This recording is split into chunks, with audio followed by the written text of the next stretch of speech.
እሺ አያችሁ ዛሬ እንግዲህ ማሳያችሁ አይላሽን ሲሰራ እንዴት አይላሽን ተሰርቼና አሁን ያለው ልዩነቱን ይውታ ያለ አይላሽ ምን እንደሚመስል አይኔ ተሰርቼ ምን እንደሚመስል አሳያችኋለሁ ማለት ነው። ይውስኪ አይላሽ በጣም ነው የሚቀይረውና በጣም ነው የሚያሳምረው ሚለጠፈው ሳይሆን እዚህ የሚሰካው ነው አሳያችኋለሁ እስኪ ሲያልቅ ልዩነቱን ይውታው። እሺ ዛሬ በመግቢያ እንደነገርኳችሁ የአይላሽ ኤክስቴንሽን አሰራር ነው ማሳያችሁ ከመጀመሪያው እስከ መጨረሻው ማለት ነው። እንደዚህ ነው የሚሰራው። እንግዲህ ከዛ ፊት ማወቅ ያለበት 6 ነገሮች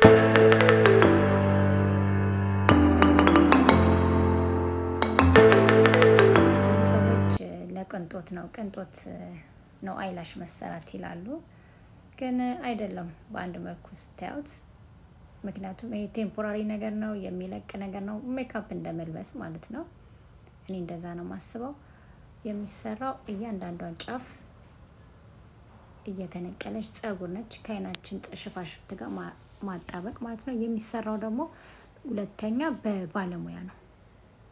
እዚህ ጋር እንደምታዩት ይሄኛው ራሳችን ማጣበቅ የምንችለው ነው ይሄኛው ደግሞ በባለሙያ የተተከለ ማለት ነው። እኛ ማድረግ አንችልም በግላችን። ሶስተኛ ረጅም ጊዜ ይቆያል 1 ወር እስከ 1 ወር ተኩል ድረስ ይቆያል በስነ ስርዓት እንደዚህ ሜካፕ ስናጸዳ የማታ ክሬሞች ስንጠቀም በስነ ስርዓት ከተጠቀምን ማለት ነው። በሶስተኛ ደረጃ ላይ የምናገኘው ሜካፕ ማድረግ ይቻላል። አዎ ይቻላል። አይላሽ ኤክስቴንሽን ካደረግን በኋላ ሜካፕ ማድረግ ይቻላል። ስንጨርስ ሜካፓችንን በስነ ስርዓት አድርገን ማጽዳት ብቻ ነው በውሃ በደንብ ሞጅቀን አለመታጠብ ነው። አምስተኛ ደረጃ ላይ የምናገኘው እንግዲህ የአይን ሸፋሸፈቶችን የተፈጥሮ ሊያበላሹ ይችላሉ ተብሎ ይገመታል። ግማሹ ያበላሻል ግማሹ ያበላሽም ነው የሚለው። ስድስተኛ እንግዲህ ተጠቅመን ከጨረስን በኋላ ራሳችን ለማውለቅ ባለመሞከር ባለሙያዎች ቢያወልቁልን የተሻለ ነው። ወይም ደግሞ ራሱ ቀስ እያለ እንዲወድቅ ጊዜ መስጠት ማለት ነው። ራሱ ወድቆ ያልቃል ማለት ነው። ይሄ እዚህ ጋር ምትያት የምንተከለው ጸጉር ወይንም ደግሞ የምናስገባው ኤክስቴንሽን ነው። እንግዲህ የተለያዩ ስም አላቸው ፎክስ ሚንክ ፎክስ ሃር ሪል ሚንክ የሚባሉ አሉ እና የመጨረሻው ደረጃው ቆንጅየው እንደ ሂዩማን ሄር እንደ ተፈጥሮ ጸጉር ለስላሳ የሚመስለው ፎክስ ሚንክ ብትመርጡ እኔ መክራችኋለሁ። ካርዳሽን ርዝመት የሚባል አለ አብዛኛው ቆንጆ ከ10 እስከ 12 የሆነ ነው። ርዝመቱን ከመረጥን በኋላ ቅርጹን ደግሞ መምረጥ እንችላለን። ቅርጹ ደግሞ ቼ ከርቭና ሲ ናቸው ማለት ነው። በአብዛኛው በውጭ ጠርዝ ላይ ነው የሚቀመጡት እነሱ እና በጣም ያምራሉ። በመቀጠል ከመጀመራችን በፊት የመጀመሪያው የሚሆነው እንግዲህ መታጠብ ነው። እዚህ ጋር እንዳያችሁት ማጠቢያ ያለን በሜካፕ ማጽጃም መታጠብ ነው ማለት ነው። ከዛ በኋላ እዚህ ጋር አይናችን የታችኛውን ጸጉር በዚህ በፓዱ ከላይኛው ጋር እንዳይገናኝ ይሄንን ይለጠፋል ማለት ነው። የላይኛው ጋር እንዳይጣበቅ ማለት ነው ምክንያቱም በግሉ ስለሆነ የሚጣበቀው የራሱ ማጣበቂያ ስላለው ከታችኛው ጋር ግሉ እንዳይጣበቅ። በመቀጠል እዚህ ጋር እንደዚህ ይሄ ፓዱ ከተለጠፈልን በኋላ የመጣበቅበት ግሉ አለ የራሱ ማለት ነው። እሱ ይመጣል ይሄው እንደምታዩት እጇ ላይ እንደምታዩት ይሄን ግሉ ትመታዋለች። ትንሽ ሼክ ማድረግ ያስፈልጋል ውስጡ ኳላም እንዳይል በደንብ አይታይም እጇ ግን ይሄው ሼክ ታረጋለች ውስጡ ከታች ስለሚቀር ማለት ነው። በደንብ መምታት አለብን ከመጀመራችን በፊት አጥበን አይኑን አድርቀን ሸፋሽፍቱን ማለት ነው። ስንጨርስ ግሏችንን እናመጣና በደንብ አድርገን ከመታነው በኋላ በዛ በኩል መታዩት ጸጉሩ ነው የሚተከለው እኔ የመረጥኩት ሳይዝ ማለት ነው ይሄ ነው። ግሉን በእቃ አለቻቸው እሱ ላይ ያወጡታል ማለት ነው። ከዛ በኋላ ማበጠሪያ ያለ ዛሽ ጋር እንደምታዩ ፒንኳ ብሩሽ አለች። ይሄ ደግሞ እዚህ ጋር መታየው ጥቁር በነጩ ማድረቂያ ነው እንደ ንፋስ እንደ እንትን ማለት ነው በሱ ይደርቃል። እነዚህ ደግሞ ረጃጅሞቹ መቀንደቢያ የሚመስሉት ቲዩዘር ነው ምናምን ነው የሚባሉት ስማቸው ረስቼዋለሁ። በሱ በሁለቱ ማለት ነው ቅንድቡን ክፍል አድርጋ የምትይዝበት ማለት ነው። እያነሳች አንዱን ማንሻ አንዱን ደግሞ ከፍላ ትይዝበትና ተሰካበታለች ማለት ነው። ይሄ ማበጠሪያ ሁሌም ከኛ ጋር ይኖራል እኛም አለን ትናንሽ ማበጠሪያ ይሰጣችኋል። ከዛ በሱ ማበጠር አለብን አለ ብዙ ጊዜ ቤታችን ተሰርተን ከሄድን በኋላ በማግስቱ ስንነሳ ምናምን ሊያያዝ ይችላል ያኔ በማበጠሪያው ማበጠር አለብን ያው እዚህ ጋር እንደምታዩት አሁን ይሄንን አይኔን ትቀባኛለች ማለት ነው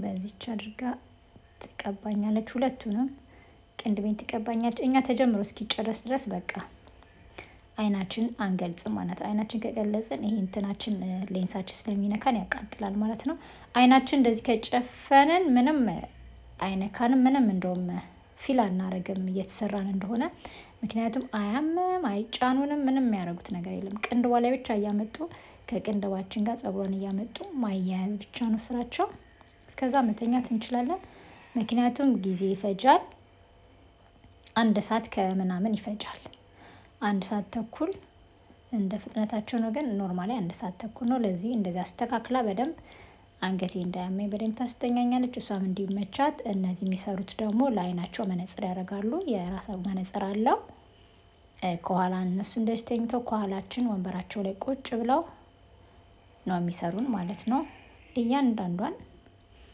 እያነሱ እያንዳንዷ ጸጉር ጋር ያያዙታል ማለት ነው እንደነገርኳችሁ ያው ሂደቱን እንግዲህ እንዳያችሁት ነው ተጀምሮ አሳልፌው ነው አያችሁት እየበዛ ነው እሷ ጋር ያለው ጸጉር እየቀነሰ ነው የመጣው እዛ ጋር የነበረው ያዘጋጀችኝ ለኔ እዚህ ጋር ወደ ዳር ላይ ደርሰናል አንድ ከዛ ያረጋሽ ነው የምትሰራልኝ እንደ ፍላጎታችን ማለት ነው ማለት እንደነሱ አንዳንዶቹ አንዱን ጀምረው አንዱን ይጨርሱታል አንዳንዶቹ ደግሞ አንድ ከዛ ያረጉ ሁለቱንም ይሰሩናል ማለት ነው የኔ አሁን ወደ ማለቂያው እየደረሰ ነው ግማሹን ያው ሂደቱ አንድ አይነት ስለሆነ ቪዲዮን ቆርጬዋለሁ ማለት ነው በቃ አንዱን ያነሱታል ይተክሉታል ያጣብቁታል ማለት ነው በመጀመሪያ አንዷን ጸጉር ያነሱና ግሉን ይነክሩታል ጫፏ ላይ ከዛ ማምጥተው ይሰኩታል ማለት ነው ያውላችሁ አንድ ታነሳለች በደንብ አርጋ ትይዟለች ግሉዋን ታስነካለች እዛንቱን ታስነካለች አምጥታ ተሰካልናለች ማለት ነው እኛ ከተሰራን በኋላ ብዙ ጊዜ መጠንቀቅ ያለብን ስንታጠብ ማለት እንደ ኖርማል ጊዜ እንደምንታጠበው በደንብ አርገን ሙጅቅ አርገን መታጠብ የለብንም ቀስ ያረገን ውሃ ሳናስነካው በመጀመሪያው ቀን በተለይ ውሃ መንካት የለበትም በሁለተኛው በሶስተኛው ቀን ውሃ ቢነካው ችግር የለውም ሳይበዛ ማለት ነው በጣም ማሸትም አያስፈልግም እንዳይወዳድቅብን ማለት ነው ዝም ብሎ አይወድቅም በጣም በኃይል ከአሸነው ነው ያው የተቀመጠ ነገር ስለሆነ ግን ጊዜ ከሌለን በየጊዜው የሚጣበቀውን ከማረግ ይሄ ቆንጆ ነው እላለሁኝ ምክንያቱም ይሄ አንድ ወር ከምናምን በቃ አረፍ ነው የምንለው ጧት ተነስተን ቢረፍድብን ስራም ምንም ሳናረግ እንሄዳለን ማለት ነው ማስካራም አያስፈልገውም ማታ ላይ ክሬም እንቀባ ከሆነ ኦይል ዘይቶችን እንቀባ ከሆነ እሱን እንዳይነካን መጠንቀቅ ነው ምክንያቱም ዘይት ያንሸራትቷል እንዲለቅብን ያረግብናል ዘይት አለ መጠቀም ማለት ነው ምንቀባቸው ክሬሞች ካሉ እሱ ጋር ለማስነካን ፊታችን መቀባት እንችላለን ግን እሱን ፓርት ሽፋሽፋችንን አለ ማስነካት ነው በተረፈ እንግዲህ ከወደዳችሁት ነው የምትሞክሩት ምንም ጉዳት የለውም ያው ጸጉራችን ላይ ኤክስቴንሽን እንደምናረገው ቅንድባችንም ላይ ኤክስቴንሽን እናረጋለን ማለት ነው እንደዛ ነው እንግዲህ ሌላ የተለየ ነገር የለውም በጣም ያሳምራል በጣም ይቀየራል ብዙ ጊዜ አይተን ከሆነ በውበት ስራ በውበት ዙሪያ ምንማር ምናምን ከሆነ ኖርማል ነው ማለት ያው ጥፍር ጥፍራችን እንደምንቀባው ቀለም ጸጉራችን እንደምንቀባው እንደዛ ማለት ነው ይሄም ኖርማል ነው ማለት ነው በጣም እያወራው ነው ጓደኛዬ ስለሆነች እና ነው እንደዛ አላችኋለሁ እስኪ ሲያልቅ ደግሞ ምን እንደሚመስል እናያለን መጨረሻው ፓርት አያችሁ ከፊቱ ጋር ደግሞ ትከፍለውና ትይዟለች ቁጭ ታደርጋለች ማለት ነው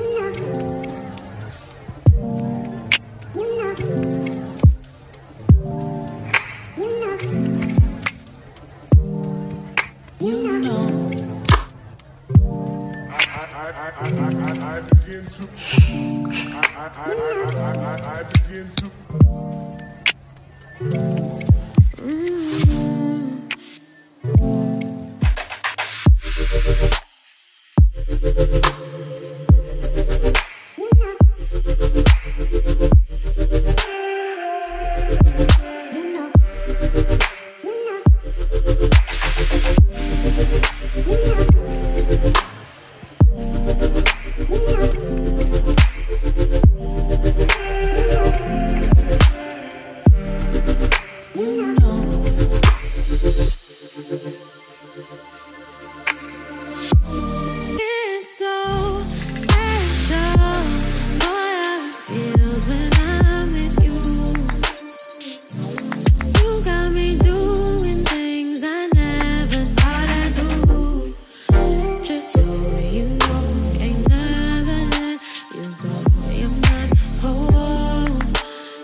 You're mine for sure.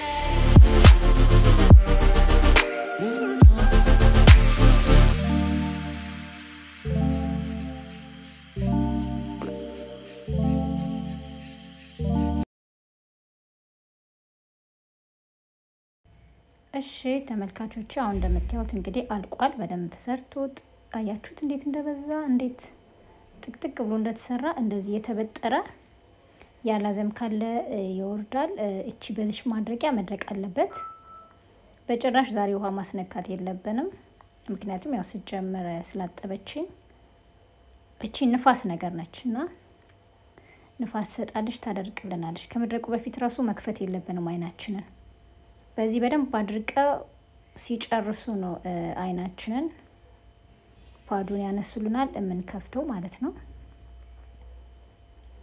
ሚስተካከል ካለ ያስተካክሉልናል እዚህ ጋር በደንብ አርጎ ያበጥሩታል ቼክ ያደርጉታል ሲጨርሱ ካደረቁት በኋላ ያነሱታል ማለት ነው ይሄንን ድጋሜም ያደርቁታል ማለት ነው ንፋስ ነገር ነች በጣም ነው ደስ የምትለው እና ይሄን ይመስላል ጓደኞቼ ከወደዳችሁት ሞክሩት ካላወቃችሁት ማታቁ ካላችሁ ላሳያችሁ ብዬ ነው ብዙን ጊዜ በማስካራ ብቻ አይደለም የአይን ላሽ ማለት ግትር ብሎ የሚሄደው ሁለተኛና ሶስተኛ ደግሞ ዝም ብሎ የሚለጠፈው ብቻ አይደለም ይሄ በጭራሽ አይወድቅም አንዷ ወይ ሁለቷ ቀስ ቀስ ያሽ በ3 ቀን በ2 ቀን ብትነቀል ነው እንጂ በየቀኑ ጎንበስ ቀና ስንል ወደዛ ወደዚህ ስንል ምንም የሚወድቅ ነገር የለም የተፈጥሮ ነው የሚመስለው ቴምፖራሪ ነው ፐርማነንት ደግሞ አለ እና ያው ብዙ ሰው እንደዚህ አይን ቅንድብ ይጎዳል ይላሉ ግን ምንም ሸፋሸፍት ይጎዳል ይላሉ ምንም እኔ አላየሁበትም ምንም አይጎዳም ምክንያቱም ምንም የሚገናኝ ነገር የለውም ከዛ በኋላ ከፈለግን ደግሞ ይሄን ካልተጠቀመን ባዝሊን እየተቀባን የራሳችን በተፈጥሮ ማሳደግ እንችላለን ግን የተፈጥሯችን አንዳንዴ እንደዚህ ላይ ወፍርና ላይ በዛ ይችላል የህንዶች በጣም ደስ ይላል በጣም ወፍራምና ረጃጅም ነው የወንዶቹ ራሱ ከሴቶቹ ይልቅ እነዚህ ኤዥያ ጸጉራቸውም እንደዛ ረጃጅም ስለሆነ የአይን ሽፋሽፍታቸውም እንደዛ ነው እንግዲህ ይሄ የፋሽን አልጎሪዝም ያመጣው ነውና ከወደዳችሁት ሞክሩ ስለተከታተላችሁኝ በጣም ከልብ አድርጌ አመሰግናለሁ በሚቀጥለውም ሌላ ቪዲዮ ትምህርታዊ የሆነ ቪዲዮ ይዤላችሁ መጣለሁ ይሄ እንግዲህ በባለሙያ ተመርቀው የሚሰሩት ስራ ነው